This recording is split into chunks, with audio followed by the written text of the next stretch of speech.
नमस्कार दोस्तों, मोहित स्टडी आई के सेंटर में आपका स्वागत है। आज हम मैथ पेडागोजी से संबंधित जो है इंपॉर्टेंट क्वेश्चंस देखेंगे जो सीटेट के एग्जाम्स के लिए इंपॉर्टेंट होंगे। ठीक है, तो आइए एक एक क्वेश्चंस को देखते हैं। हर क्वेश्चंस इंपॉर्टेंट है, एग्जाम में हूबहू ऐसे ही क्वेश्चंस जो है आपसे पूछे जाते हैं। इन टॉपिक से आपसे क्वेश्चंस जो है एग्जाम में जो है देखने को मिलेंगे, इसलिए इन सभी जो है टॉपिक्स को तैयार करते हुए चलना है। और जो जो क्वेश्चंस मैं दे रहा हूं उससे रिलेटेड सारे क्वेश्चंस आपको तैयार करते हुए चलना है। इस चैनल के माध्यम से मैं डेली आपको सीटेट से संबंध में जो है वीडियोस अपलोड करता रहता हूं। आपको जो है सीटेट की अगर आप तैयारी कर रहे हैं तो आप हमारे साथ जुड़ सकते हैं। कंप्लीट जो है सिलेबस जो है आधारित आपको जो है पेपर्स और थ्योरी और नोट्स जो है सब कुछ जो है फ्री ऑफ कॉस्ट मिलता है। ठीक है, तो आइए शुरू करते हैं। वीडियो अच्छा लगे तो प्लीज़ लाइक ज़रूर करते हुए जाइएगा। 40 लाइक्स का टारगेट है। अपने दोस्तों के साथ जो है ज़्यादा से ज़्यादा जो है इस वीडियो को शेयर कीजिए ताकि वो भी इस वीडियो का लाभ ले सके। और चैनल को सब्सक्राइब नहीं किया तो झटपट से जो है चैनल को सब्सक्राइब कर लीजिए। आप हमें कमेंट भी कर सकते हैं। तो आइए शुरू करते हैं। पहला क्वेश्चन देखते हैं बिना टाइम वेस्ट किए। बहुत ही चीज़ों को जो है फैक्चुअल रूप में देखेंगे, छोटे छोटे जो है पार्ट्स में देखेंगे कि क्या चीज़ें इन क्वेश्चंस में आपको देखना है। तो पहला क्वेश्चन है, देखिए, एक प्राथमिक कक्षा में टीचर जो है क्या कर रहा है कि बच्चों को गणितीय अवधारणाओं को समझाने का प्रयास कर रहा है और समझाने के लिए वो वास्तविक जीवन के उदाहरणों का प्रयोग करता है। लेकिन जो है छात्रों में अमूर्त सोच की कमी देखी जाती है। इस स्थिति में शिक्षण की सबसे प्रभावी रणनीति क्या होगी? छात्रों की संज्ञानात्मक विकास को बढ़ावा दे।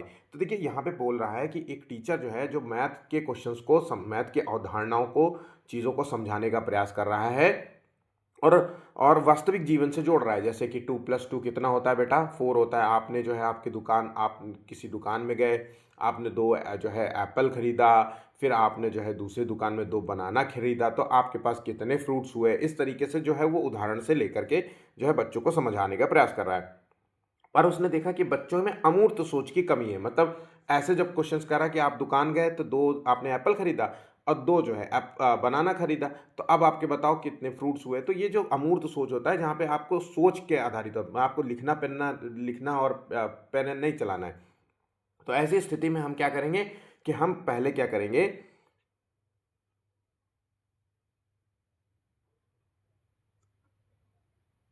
ऑप्शन यहाँ पे बी सही जवाब। अमूर्त मॉडल से शुरू होकर के ठोस उदाहरणों की ओर जाना है हमें, सबसे पहला चीज। ठीक है, आंसर हो गया ऑप्शन बी। नेक्स्ट क्वेश्चन है, गणित की कक्षा में विद्यार्थी में व्यक्तिक भिन्नता की पहचान के लिए निम्नलिखित में से कौन सी आकलन तकनीक उपयुक्त नहीं होगी? तो यहाँ पे व्यक्तिक भिन्नता की अगर हम बात करें, इसकी पहचान के लिए जो सबसे जो उपयुक्त तकनीक नहीं होगी, यहाँ पे बहुत ही इंपॉर्टेंट क्वेश्चन है, वो है योगात्मक मूल्यांकन। देखिए योगात्मक मूल्यांकन में क्या होता है कि इसमें आमतौर पे क्या होता है, सत्र के आखिर में एक परीक्षा आयोजित की जाती है। तो ये आमतौर में जो है संपूर्ण जो है मूल्यांकन के तौर पे देखा जाता है। संपूर्ण मूल्यांकन यही भाई, आखिर में परीक्षा हो जाएगी तो हम आखिर में जो है एक बार में टेस्ट करेंगे इस बच्चे का क्या कमियां है, क्या मूल्यांकन। तो ये व्यक्तिक भिन्नता के तौर पे जो है सही नहीं माना जाता। रचनात्मक मूल्यांकन बेस्ट रहेगा, नैदानिक है, समकक्षी मूल्यांकन सही है, लेकिन यहाँ पे बी ऑप्शन सही नहीं होगा और ये बहुत ही इंपॉर्टेंट क्वेश्चन है। ठीक है, आकलन की दृष्टि से योगात्मक मूल्यांकन अच्छा नहीं है।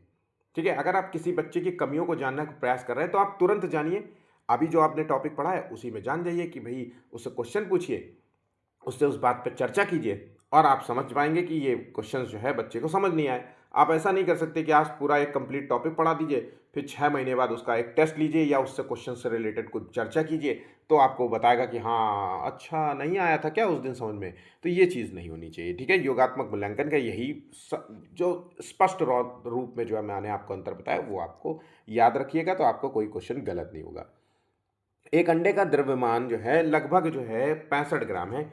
2 दर्जन अंडों का द्रव्यमान कितना होगा? बहुत ही सामान्य सा क्वेश्चन है। ऐसे क्वेश्चन सिर्फ केवल आपका समय जो है निकालने के लिए कि ताकि आपका समय और जो है वेस्ट हो जाए और आप अन्य क्वेश्चन में दबाव महसूस करें। इसमें कुछ नहीं है। 2 दर्जन का मतलब होता है यहाँ पे 24 24 है और 24 इंटू 65 कर लीजिए तो आ जाएगा तकरीबन 1560 ग्राम आ जाएगा। इसको किलो में कन्वर्ट करेंगे तो एक किलो में 1000 ग्राम होता है, तो 1.560 ग्राम होगा। आंसर हो गया ऑप्शन यहाँ पे बी। ठीक है, चलिए अगला क्वेश्चन है, गणित शिक्षण में भाषा की भूमिका को देखते हुए यदि छात्रों को गणितीय प्रतीकों और शब्दों में भ्रम होता है तो टीचर किस प्रकार के मूल्यांकन पद्धति अपनाएं जो छात्रों की भाषाई और गणितीय दोनों क्षमताओं का परीक्षण करे।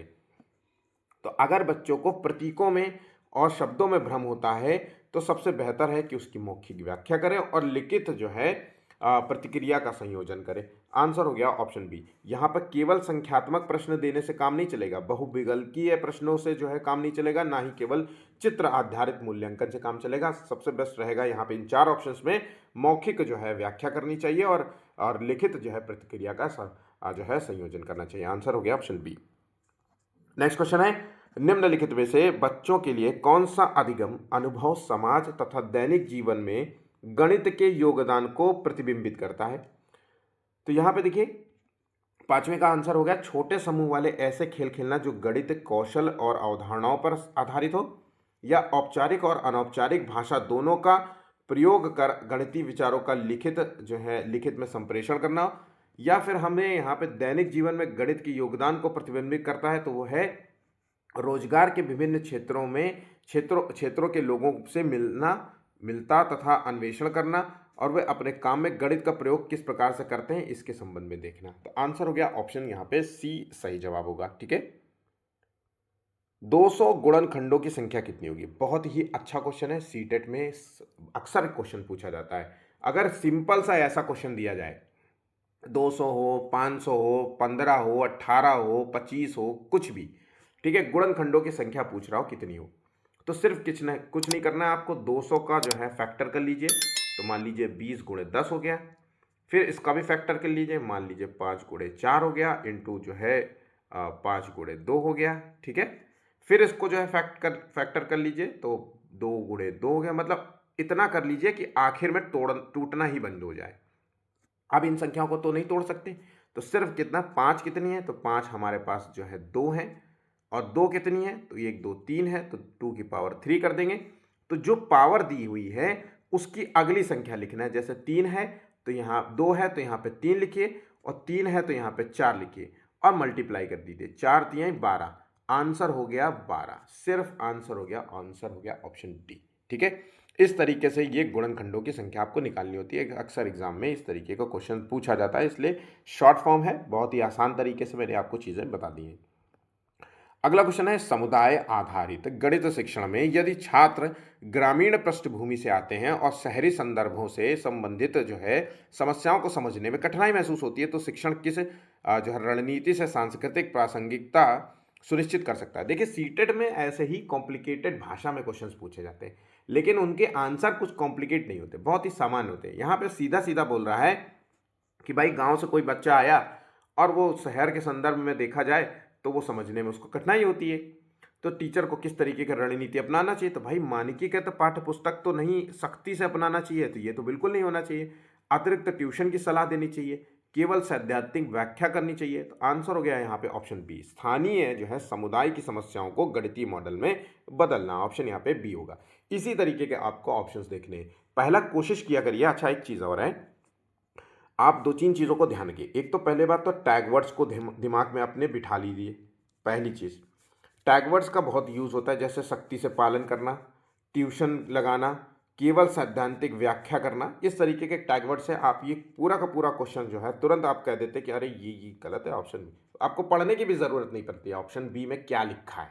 ठीक है, ऐसे हो जाता। तो टैग वर्ड्स पे ध्यान रखिए। दूसरा, क्वेश्चंस को जो नहीं इंपॉर्टेंट है, बिल्कुल भी नहीं हो सकता, उनको तुरंत कट कर दिया करिए, और जो आंसर इंपॉर्टेंट हो उसको रखिए। हो सकता है कि कई बार आपको 2 ऑप्शंस बचे, कई बार 3 हो सकते हैं, तो एक तो ऑप्शन निकल जाएगा, तो आपको बाकी जो है उन्हीं ऑप्शंस पे विचार करने की ज़रूरत होती है, तो आंसर आपके के जो है आप आसानी से लगा पाते हैं। ठीक है, अगला क्वेश्चन है, मूल्यांकन में यदि गणितीय समस्या समाधान कौशल का परीक्षण करना है, जहां छात्रों को बहुचरणीय समस्याओं में रणनीतियां चुननी पड़े, तो किस प्रकार का प्रश्न जो है सबसे उपयुक्त होगा जो समय गहन हो?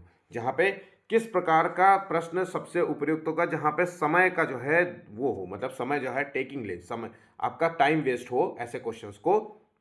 तो यहाँ पे सरल गणना वाले प्रश्न तो होंगे नहीं, सही और गलत वाले भी नहीं होंगे, मेमोरी बेस्ड रिकॉल भी नहीं होंगे। यहाँ पे ओपन एंडेड टाइप के प्रश्न होंगे, ओपन एंडेड। ठीक है, ओपन एंडेड जो है समस्या मतलब प्रॉब्लम होनी चाहिए, या ओपन एंडेड जो है क्वेश्चंस होने चाहिए। अब ये ओपन एंडेड का मतलब क्या होता है तो ये इसका सीधा सीधा मतलब होता है अपसारी, अपसारी टाइप के प्रश्न होने चाहिए, अपसारी प्रश्न होने चाहिए, जहां पे कोई प्रश्न कोई समस्या आपको दी जाए उसके आप संभावित कई उत्तर दें, संभावित कई उत्तर दें, वही हो जाता है।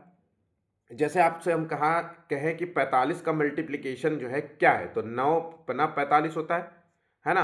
आप जो है इसको जो है 15 तिहाई 45 भी होता है, तो इसके संभावित दो उत्तर हैं, ऐसा नहीं है कि दो ही उत्तर। इससे और भी आगे अगर हम जो है इसका जो है गुणनखंड करेंगे तो और भी चीज़ें निकल के आएंगी। तो इसी तरीके से ये ओपन एंडेड हो जाता है, ठीक है, यहाँ पे खुले प्रश्न जिसे कहते हैं। यहाँ पे बात समझ गए। अक्सर जो है ये क्वेश्चंस आपको एग्जाम में देखने को मिल जाते हैं। प्राथमिक शास्त्रों में अमूर्त सोच की कमी होती है। भाई छोटे बच्चे होते हैं, वो सोच आधारित प्रश्नों को नहीं कर पाते, हाइपोथेटिकल क्वेश्चंस को नहीं कर पाते।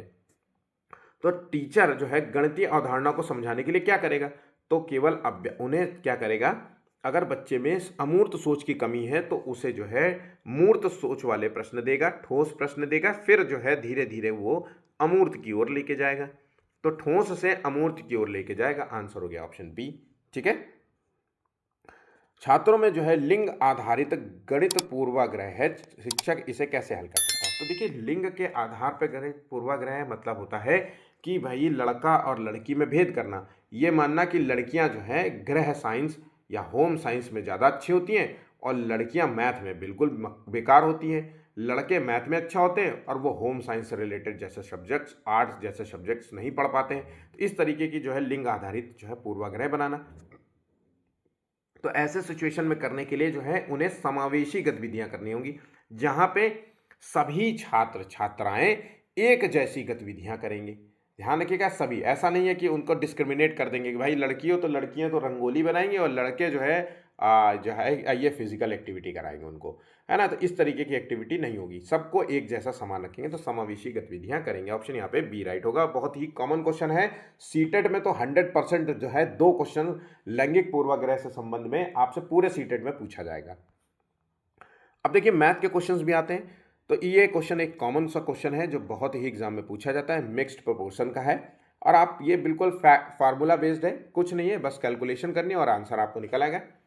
7 आदमी, एक सेकेंड, 7 आदमी 8 घंटे प्रतिदिन काम करते हैं, ठीक है। 7 आदमी 8 घंटे काम करते हैं और वो एक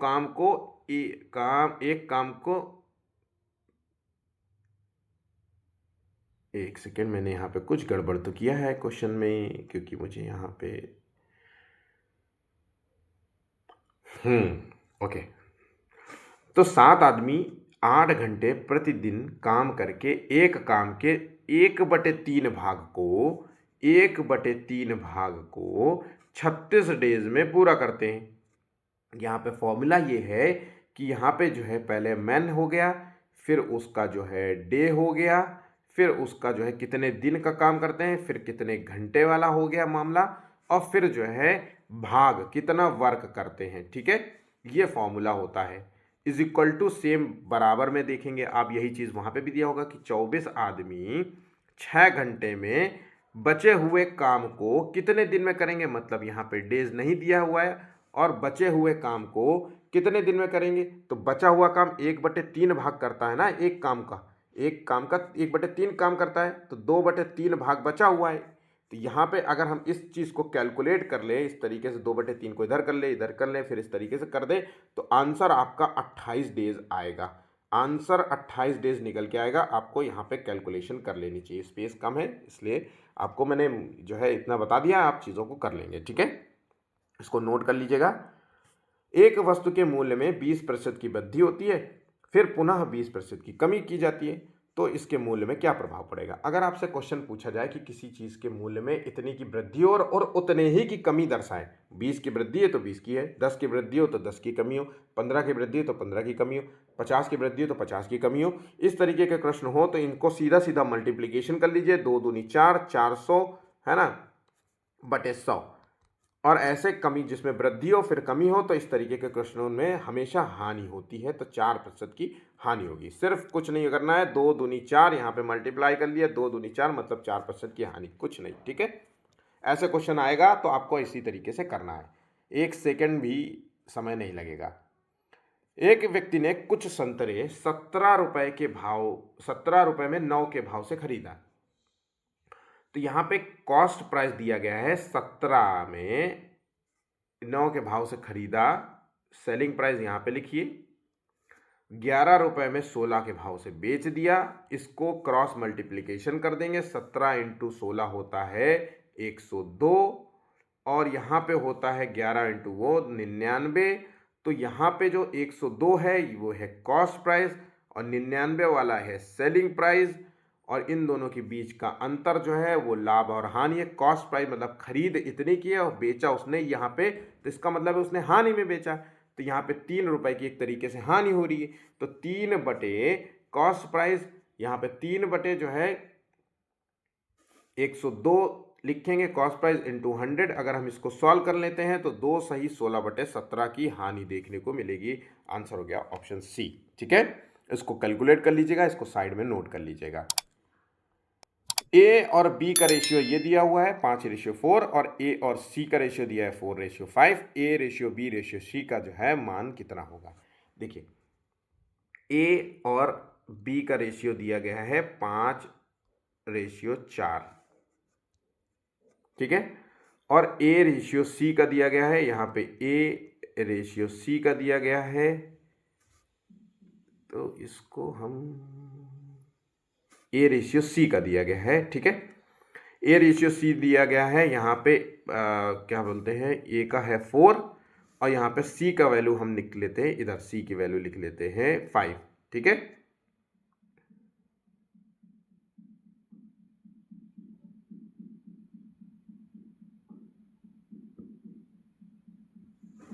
ठीक है, इसको हम थोड़ा सा जगह बड़ी दिक्कत हो जाती है। 5:4 और 4:5, यहाँ पे समझ गए। यहाँ पे हम लिख देते हैं ए बी और सी, ऐसे लिखा था ना। ए का ए रेशियो बी है 5:4 और यहाँ ए रेशियो सी दिया गया है, ए रेशियो सी दिया गया है 4:5। जो भी जगह खाली दिख रही है आपको, ये खाली दिख रही, तो जो उसकी निकट की संख्या है उसी को दोबारा नोट कर देंगे। यहाँ पे 4 लिखा हुआ है तो इसी को नोट कर देंगे 4, यहाँ पे 5 दिया होगा तो यहाँ पे 5 लिख देंगे। तो यहाँ पे इनको मल्टीप्लिकेशन कर देंगे, 5 इंटू 25, 5 चौको 20 और 4 चौको 16। तो यहाँ पे जो वैल्यू निकल के आई 20:16:25, ए की वैल्यू हो गई 20, बी की वैल्यू 16 हो गया और सी की वैल्यू 25 हो गया। आंसर हो गया। इस तरीके से आपको एग्जाम में क्वेश्चंस निकालना है, ठीक है। नेक्स्ट क्वेश्चन है 3 सही 1/3 में कितने जो है 1/6? तो 3 सही 1/3 में कितने जो है x हैं 1/6 हैं, यही पूछ रहा है। 3 त्रिका 9 1 10, 3 त्रिका 9 1 10, तो 10/3 इंटू यहाँ पे 6 कर दीजिए, ये यहाँ पे आ जाएगा ना, तो यहाँ पे 2 आएगा, तो इसका मतलब है x जो है वो 20 होगा। ऑप्शन यहाँ पे डी राइट होगा। प्राथमिक स्तर पर शिक्षार्थियों के लिए व्यवहारिक उपकरणों का महत्व है क्योंकि ये बहुत सहायता करते हैं। किस रूप में सहायता करते हैं? तो यहाँ पे देखिए 16वें का आंसर क्या होगा। ये बच्चों के मूल गणितीय संकल्पनाओं को समझने में मदद करते हैं। ऑप्शन यहाँ पे सी राइट होगा। नेक्स्ट क्वेश्चन है निम्नलिखित में से कौन सा खुला अंत वाला प्रश्न है? तो खुला ओपन एंडेड टाइप के प्रश्न होते हैं ना, तो मैंने ओपन एंडेड, तो यहाँ पे आप 15 को 13 से गुणा किस प्रकार के से करेंगे? यदि कोई दो संख्याएं लिखिए जिसका गुणनफल जो है 45 हो। तो देखिए ओपन एंडेड वाला प्रश्न है जहाँ पे जिसके कई उत्तर संभावित हो। 45 का जो है 2 है, तो यहाँ पे 9 पना 45 होता है, ठीक है। 15 तिहाई 45 होता है, ठीक है। तो यहाँ पे देखिए एक प्रश्न के 2 उत्तर संभावित है ना, इसका सही आंसर हो गया ऑप्शन बी। इसलिए इसे ऐसे प्रश्नों को हम ओपन एंडेड जो है प्रश्न कहते हैं, ठीक है। अपसारी प्रश्न कह सकते हैं। और इस तरीके के प्रश्नों को चिंतन करना, सोचना अपसारी चिंतन कहलाता है। 18वां क्वेश्चन है एक गणित के टीचर के रूप में आप बच्चों के गणित के प्रदर्शन को सुधारने के लिए संभावित शिक्षकों को क्या परामर्श देंगे? तो एज अ मैथ का टीचर अगर हम चाहते हैं कि बच्चों का गणित में प्रदर्शन अच्छा रहे, तो हम ये कहेंगे कि भाई वर्ष के अंत में बच्चों के लिए औपचारिक कक्षाओं की योजना तैयार करना, ये कहेंगे। या फिर अभिभावकों को परामर्श देना कि वो बच्चों को घर पर ट्यूशन लगाए। तो ट्यूशन की अवधारणा तो नहीं होनी चाहिए। बच्चों को अभ्यास के लिए अधिक से अधिक पुस्तकें उपलब्ध कराएं, ये भी नहीं होना चाहिए। बच्चों को उनके अवधारणात्मक और कार्यविधिक ज्ञान के बीच में संबंध स्थापित करने में सहायता करना। तो यहाँ पे जो आंसर हो गया तो यहाँ पे 17वें का जो आंसर 18वें का आंसर है। यहाँ पे मुझे ए और डी में कुछ कंफ्यूजन लगा। वर्ष के अंत में बच्चों की औपचारिक कक्षाओं में, यहाँ पे प्रदर्शन सुधारने के लिए करेंगे, तो हम यहाँ पे आंसर लगाएंगे ऑप्शन डी। ठीक है, चलिए अगला क्वेश्चन देखिए। पाठ्यक्रम में गणित शिक्षण इसलिए अति महत्वपूर्ण है क्योंकि इसके माध्यम से छात्रों में ज्ञानोपयोग संबंधित जो व्यवहारगत परिवर्तन होता है वो है। तो यहाँ पे गणित इसलिए महत्वपूर्ण है क्योंकि बच्चों में ज्ञान का प्रयोग जो है के संबंध में जो उनके नेचर में परिवर्तन होता है वो क्या है, तो वो परिभाषाओं का प्रत्यास्मरण करना या उपकरणों को सही ढंग से व्यवस्थित करना, समस्याओं को हल करने के लिए उपरोक्त विधि या सूत्र का चयन करना, सोचने समझने के बाद निर्णय लेता। आंसर हो गया ऑप्शन डी।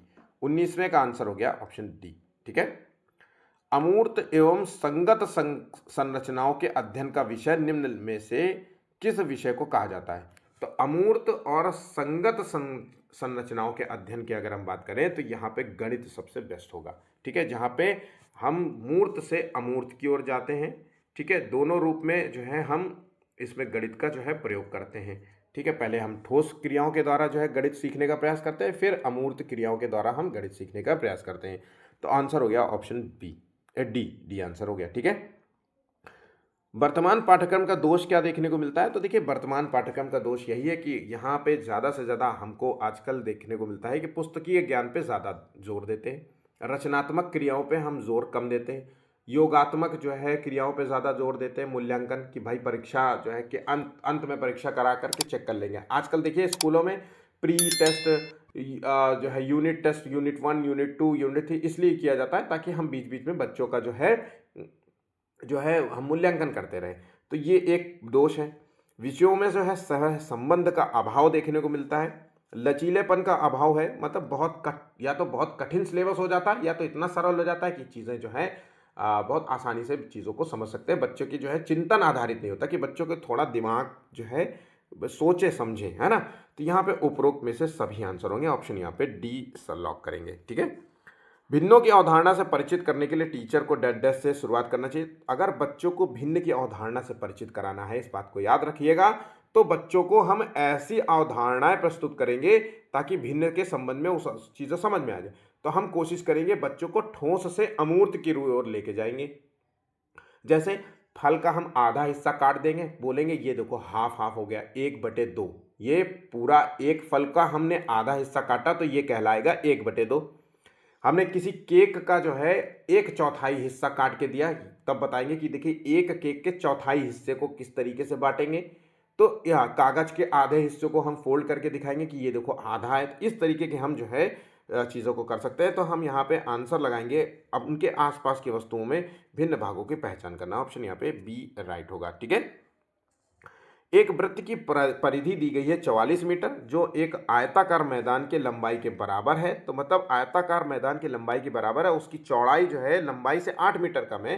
तो 44 - 8 कर देंगे, 44 - 8 करेंगे तो ये बन जाएगा 36 मीटर। तो 36 मीटर की इसकी चौड़ाई है और मैदान का परिमाप बताना है। तो परिमाप क्या होता है कि लंबाई प्लस चौड़ाई इंटू प्लस चौड़ाई। तो 2 प्लस यहाँ पे होगा 44 प्लस जो है क्या बोलते हैं 36। तो यहाँ पे 4 3 7 1 80 इंटू 2 8 2 16 160 मीटर होगा। ठीक है, निम्न में से गणित में उपलब्धि कम होने के कारण क्या हो सकता है। तो अगर बच्चे में गणित के संबंध में समझ कम है तो हो सकता है कि सामाजिक और सांस्कृतिक पृष्ठभूमि इसका बहुत बड़ा कारण हो सकता है। आप अक्सर देखिए कि गांव के बच्चे और जो शहर के बच्चे हैं उनमें गणितीय अवधारणाओं को समझने का अंतर आपको देखने को मिलेगा। जैसे गांव के बच्चे जो है गणित से बहुत जल्दी डरते हैं, अंग्रेजी से डरते हैं, लेकिन शहर के बच्चे वो गणित और अंग्रेजी से उतना नहीं डरते एज कंपेयर टू जो है विलेजेस, जो है जो विलेज के बच्चे होते। तो यहाँ पे सांस्कृतिक पृष्ठभूमि और जो है सामाजिक पृष्ठभूमि बहुत हद तक काम करती है। ठीक है, चलिए आंसर हो गया ऑप्शन यहाँ पे बी। तो इस तरीके के जो है हमारे क्वेश्चंस जो है एग्जाम में पूछे जाते हैं। आपको अच्छे तरीके से इन क्वेश्चंस को तैयार कर लेना चाहिए। एक दो बार रिवाइज कर लेंगे तो आप चीज़ों को समझ पाएंगे। ठीक है, हम डेली आपको इसी प्रकार से लेके आएंगे। अगला वीडियो भी जो है आपको सीटेट के संबंध में मिल जाएगा। अभी के लिए बस इतना ही है। धन्यवाद। वीडियो को लाइक करना मत भूलिएगा।